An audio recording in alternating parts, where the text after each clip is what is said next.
Պարոն վարչապետ, Սարգսյանի եւ Ռոբերտ Քոչարյանի հայտարարություններից հետո դուք ի պատասխան դրան տեղեկացրեցիք, որ բանակցային փաստաթղթերը մինչև տարեվերջ կհրապարակվեն։ Սերժ Սարգսյանը սա որակեց խոստում, որը կարողացան կորզել ձեզանից, ինչպես կարծեկանք եք դրան ինչ բացահայտումներ կլինեն փաստաթղթի հրապարակումներից եւ երկրորդ հարցս ներողություն եմ խնդրում, դուք ձեր էջում հրապարակեցիք ռոբոտ գրքից գրելով, որ մեր զինվորների նոր բարեկամն է։ Համանցածում տարբեր տեղեկություններ կան, որ սա պատվիրված ինչ որ անորակ սարք է, օրինակ թեմից։ Այդ քննադատություններին ինչպես է արձագանքում։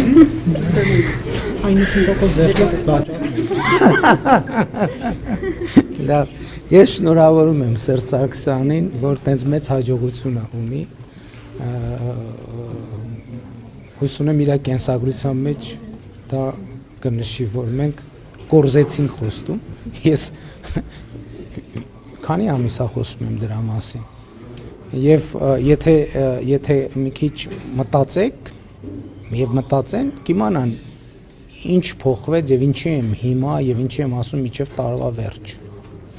Ինչն է պատճառը, որ ասում եմ միջև տարվա վերջ, բայց հրապարակ պահին գուցե կմեկնաբանեմ։ Նամակ եք ասել Սերժ Սարգսյանից նամակ։ Չէ, ես ուզում եմ ասեմ, որ ասել եմ, որ փաթեթը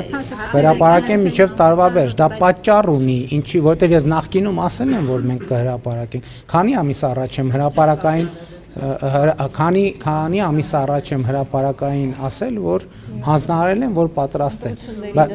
Ոչ, ընտրություններին ընդառաջ չի։ Ոչ, լավ, հիմա ասեմ, որովհետև հասկանում եք, ես նախկինում ասել եմ, որ այդ փաթեթի տերը մենակ մենք չենք։ Ենթադրվում է, որ տարվա վերջ միջև դե յուրե ԵԱՀԿ Մինսկի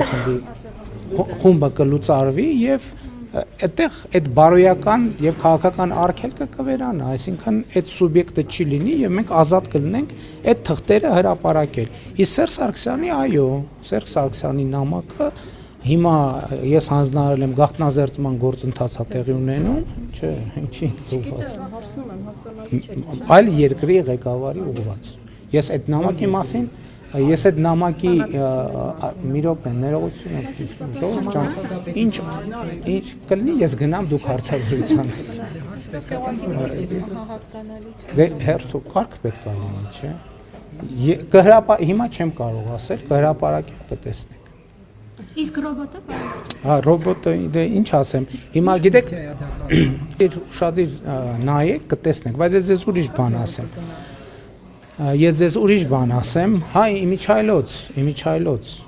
ես քանի որ հրապարակային առաջարկել եմ, կարծում եմ անարդար կլինի, եթե նույն առաջարկը ձեզ չանեմ, չնայած երեք պաշտպանության նախարար հետ խոսում էինք, որ պետք է այդ նույն առաջարկը ձեզ անեմ, որովհետև դուք տեսել եք, որ ես առաջարկել եմ, քանի որ շատ քննարկումներ կան, քննադատություններ կան, որ Հայաստանը պաշտպանության ծախսերը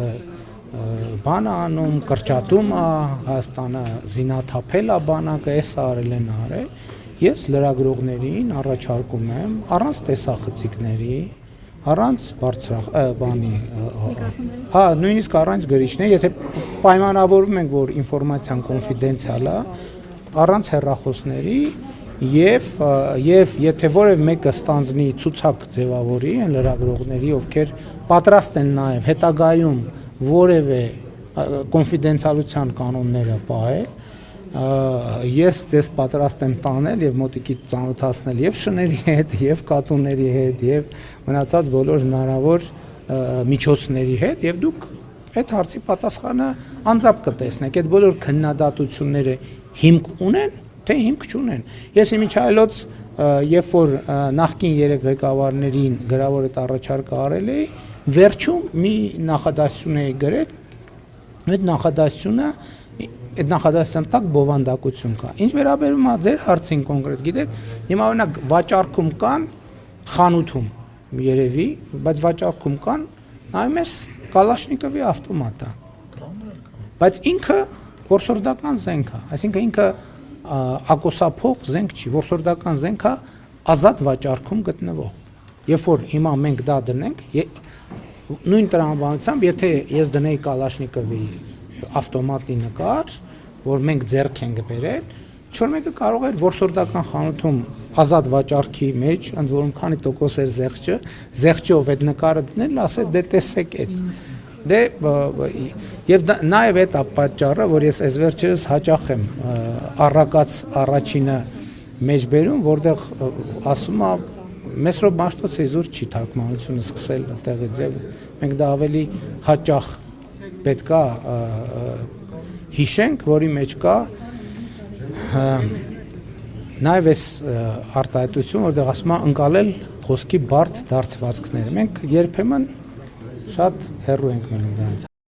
Չմոռանաք հավանել տեսանյութը եւ բաժանորդագրվել Civic AM-ի YouTube-յան էջին։